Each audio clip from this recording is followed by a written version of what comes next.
Hello, I'm Benny Westside, and welcome to another crash course. I know it's been a while, but I'm finally back. Today it's a crash course combined for Black Panther Shuri and Hank Pym. We're gonna go over their kits, ability upgrades, T4s, um, ISO 8 classes, how much you want to build them, and then Dark Dimension viability. So let's start with Shuri. On spawn, she gains charged. On attack, she gains charged. On defense up, she's going to apply 2 bleed to all enemies. On kill, she clears 2 buffs from all enemies. She has the damage and focus passives for the team. In Crucible especially, she also gets the charged when an Illuminati is attacked. Uh, while she has charged, she reduces assist chance, and while she has charged, villain enemies cannot gain speed up. The T4 upgrade lets her lower the max barrier of all enemies by 10%. In Crucible, it goes up to 20%. And then in Crucible, her passive also gives 100% extra focus for self and heroes. Um, to me, this is an essential one. Sometimes we face really crazy resistance situations, and Crucible is a game mode where going back and trying again costs you more so than something like a raid would. So here, I think focus is really important. Being able to get those strips, get those debuffs on there. All of that I think is really important because it's a PvP game mode and there isn't that much room to um, there isn't too much room for error. So I would call this an essential upgrade. All right, let's look at her special. Um, this is on a 4-turn cooldown. Attack primary, apply ability block and heal block. Rebound chain to 3 people and apply slow. All the damage is piercing on this ability. In Crucible, she's going to clear all charges on the primary target, generate 1 ability energy for self and all Illuminati allies, and on Crucible defense, she has smart targeting and will target the controller with the highest speed bar. If she has 2 or more Illuminati allies, she gains 100% crit chance. Um, she can chain to stealth targets, and this attack gains extra focus, is unblockable, and counterattack does break the chain. This 500% extra focus means the clear charge, she is able to clear it from Black Knight. She can clear it from Green Goblin. She goes super fast. So that's very important and very valuable. Although I think because Green Goblin gets speed bar, he will probably go before Shuri. That said, it doesn't matter because with Captain Britain, he won't be able to rewind anybody anyway. Alright, the T4 upgrade adds a little bit more damage and increases the ability block and heal block to 2 turns each. I think this is very, very nice. I wouldn't call it essential, but increasing that ability block to 2 turns is very high value. Alright, let's look at the ultimate. She's going to apply ability block to the primary target, attack primary and adjacent, and then in Crucible she's going to apply ability block to adjacent as well. For each charged on this character, she's going to repeat this attack up to a total of 6 total attacks. And then she's going to lose all charges. This is a lot of damage. This can be up to 1200 piercing. And then the T4 upgrade increases the damage, applies trauma to primary, and Crucible also to the adjacent. I would call this an essential upgrade. Applying ability block with trauma is really valuable, and I think this is an essential upgrade. Alright, let's look at her basic. She's going to attack primary and adjacent for 180 piercing, apply slow, defense down, and heal block. In Crucible, if she is ability blocked, her basic applies ability block. This is very important because in the mirror match, as you can see in the special, the enemy Shuri's the first on the team to go. The enemy Shuri is gonna have smart targeting and ability block your Shuri because she is the highest speed bar controller and the only controller. Actually, Mr. Fantastic is also a controller, but Hank Pym goes before him and cleanses, so that's separate. Um, if your Shuri gets ability blocked and is unable to use her special, she can still use her basic and ability block the enemy Hank Pym or the enemy Guardian. So what? No, not Guardian. What's he called? Captain Britain. So that's actually very nice, well designed in terms of the mirror. I appreciate that. That all said, the basic is very nice. I don't think the basic upgrade is anything to write home about. Her multipliers are low, so 50% um, to primary and adjacent, and all of her attacks are piercing. It's not bad, but if you're short on T4s, this is one which you can definitely skimp out on. All right. In terms of ISO classes, um, so the team has an assist mechanic. It works like Jubilees, where it's random who assists who. So you don't have dedicated strikers and a skirmisher like Miss Marvel or Nebula. So it's more of who do you want to be a striker, or whose ISO attack do you want? I don't. If I recall correctly, Shuri's ISO 8 attack does not do the ability block. So, and it doesn't matter either that much, because her other attacks apply ability block anyway. I would say Shuri is best as a striker or a raider. It's a little bit dependent on your preference. All of her hits are multi-hits, so raider definitely has merit. Um, I do like striker because of the bleeds on her passive. Those are gonna be stronger, and she just has so much damage herself that striker makes a lot of sense. But raider is also great because she's the first to go and she does a chain attack. You're gonna be spreading vulnerables, and if Mr. Fantastic calls a striker to assist a striker, then you're not getting a triple hit. But having this raider go early and spread those vulnerables out alleviates that a little bit. So in this case, it's really up to preference. I might be a little partial to striker, but I think raider makes a lot of sense as well. In terms of building her, oh, um, I will say I think she has great plug and play value. She gives that extra focus to heroes in Crucible. She has ability block on all her abilities. She's very fast. In Crucible, she gets on spawn speed up from Hank, but anywhere in any game mode from the classic Shuri, she'll have on spawn speed up, which makes her one of the quickest ability blocks in the game. So I think she's a great plug and play character. We have to see where exactly that plays out. But being so fast and clearing charges on a character with extra focus, I think this is very valuable. I would recommend you build her high. Gear 18, level 95 is, I think, a good spot. If you're going in on the team, if you're buying her and going in on the team and getting Captain Britain, then go balls to the wall. She's great. And this team is going to be really valuable, so you will get a lot of benefit from building.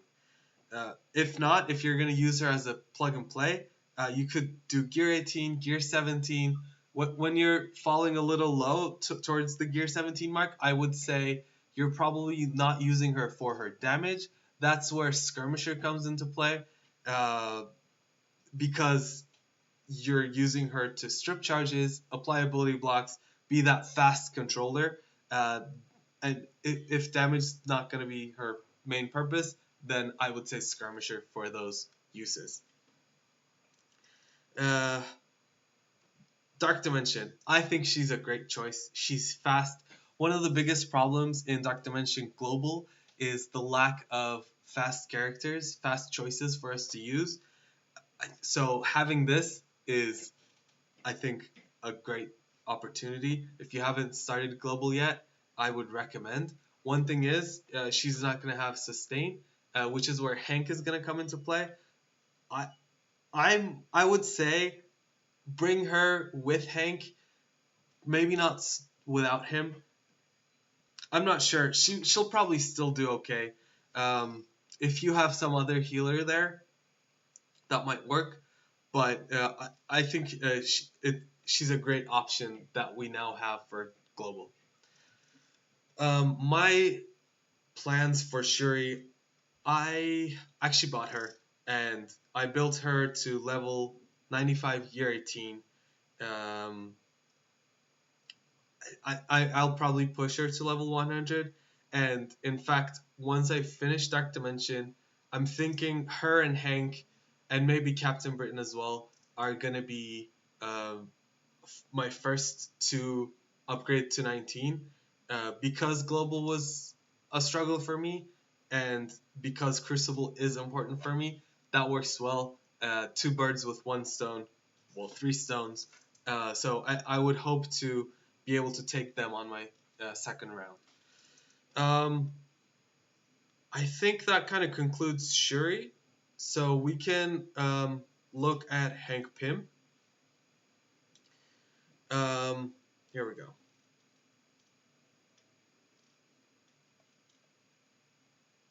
Hank Pym is a long kit, and he's a healer. He's a support. On spawn, he's gonna bury yourself and all heroes. In Crucible, he's gonna apply speed up to all Illuminati. On turn, he's gonna attack all enemies and flip stealth. If he has two or more hero allies, he's gonna attack again. In Crucible, he's gonna attack again, and then he's gonna apply offense down to all enemies. This is great for getting rid of things like deflects, evades, um, maybe even death proofs. And also he's going to be flipping stealth on each of those AoEs. So this is very nice. When this character or a hero ally drops below 40%, bury that character for 40%. The first time this character or hero drops below 40%, if he doesn't have exhausted, he's going to clear all debuffs and heal that character. If he has two or more Illuminati allies, enemies cannot gain regeneration, and hero allies cannot be slowed. I think that's really valuable. He has a max barrier passive and a max health passive. The T4 upgrade gives 25% additional max health, and then in Crucible, he gives 25% drain for self and all hero allies, not just Illuminati. For me, I would say this is almost essential. Max health can be a deciding factor, and that's why it's almost essential, but it's 25%. If you're really low on T4s, this one you could not do, but I think it's very, very high value. 25% max health team-wide. Alright, his first turn is going to be his special. It's on a 4-turn cooldown. Bury yourself and all Illuminati allies for 25%. Attack primary target. Bonus attack primary target. Clear all vulnerable from self and all hero allies. Heal self and all hero allies. Apply safeguard for 2 turns to self and all Illuminati allies. And this is an unavoidable attack. Again, this is a multi-hit. The first attack is piercing, the second attack is damage. The T4 upgrade flips all debuffs on self and all Illuminati allies.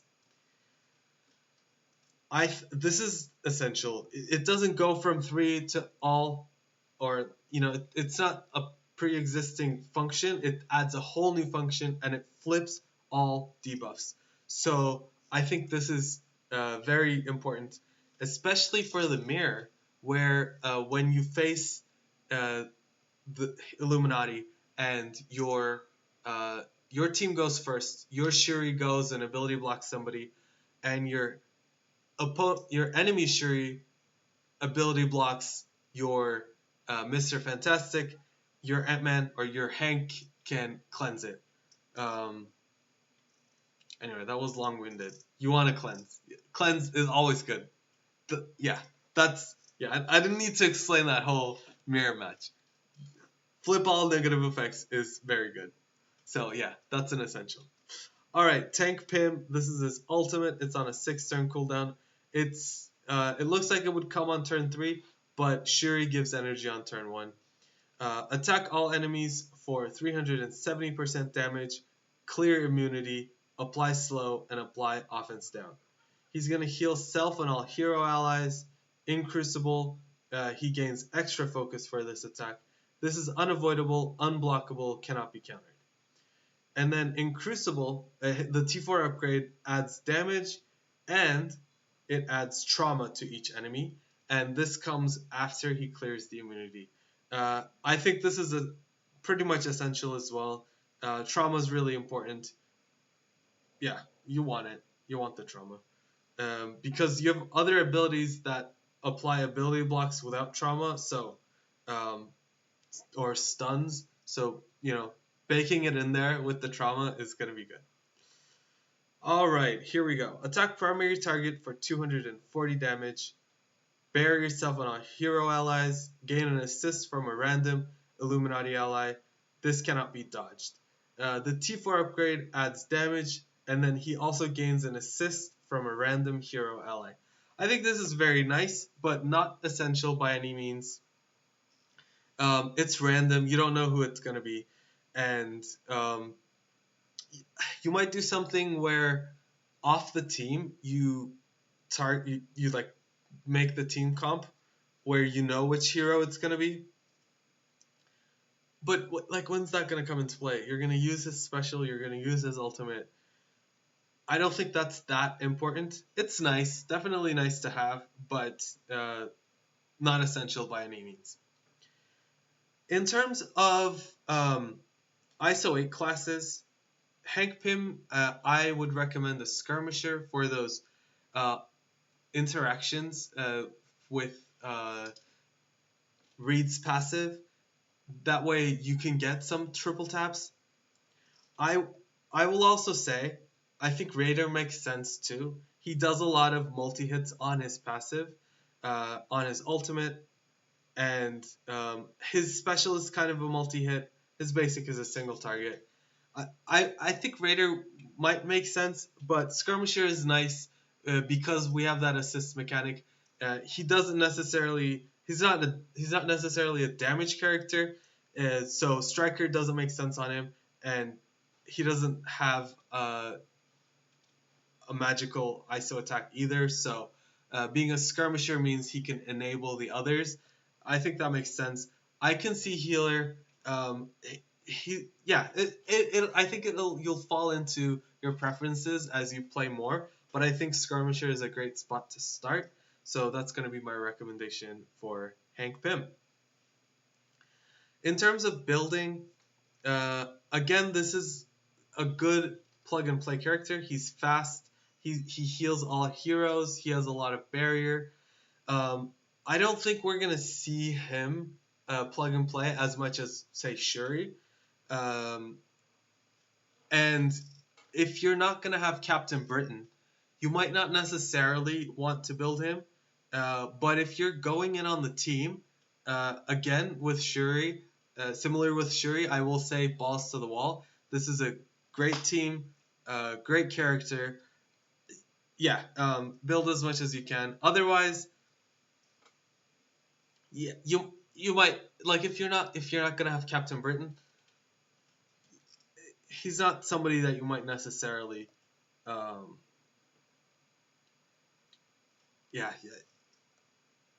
he's good. He has healing. He has a lot of functions in his kit.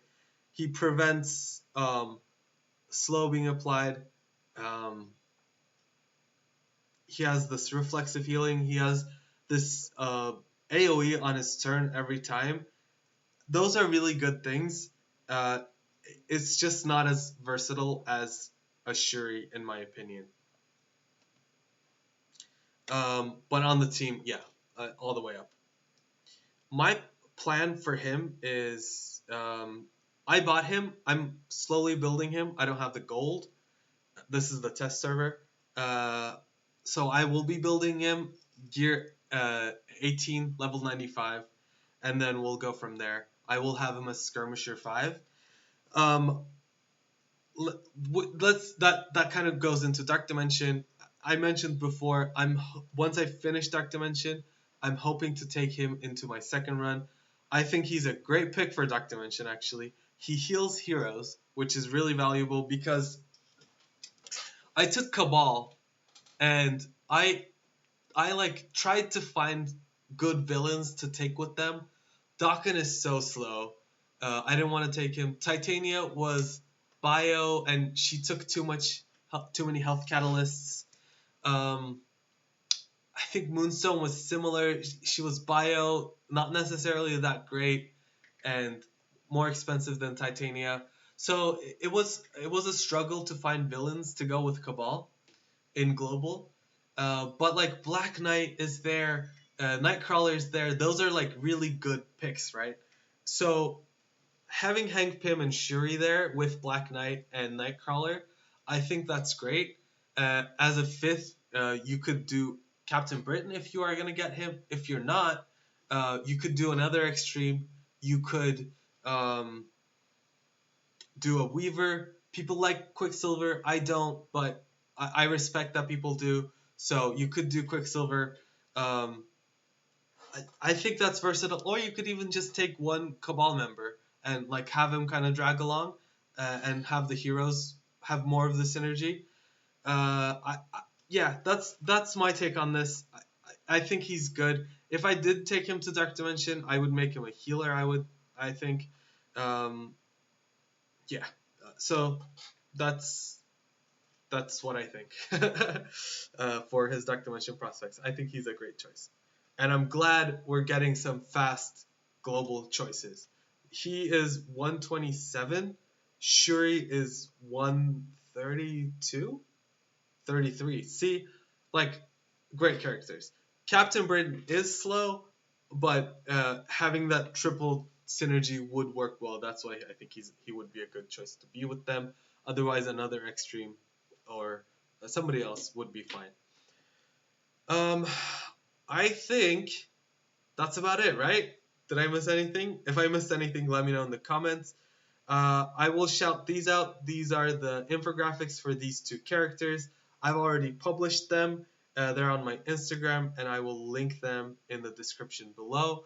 Now I'm back. I'm going to be doing these crash courses. I do them, or I was trying to do them for every new character and every rework. So keep your eye out. I hope you enjoyed this. Let me know your thoughts. Are you gonna buy these characters to get Captain Britain? Are you not? Are you like what are your plans for this team? I'm actually curious to know. So let me know in the comments. Thank you for going over Hank Pym and Shuri with me, and I hope to see you in the next one.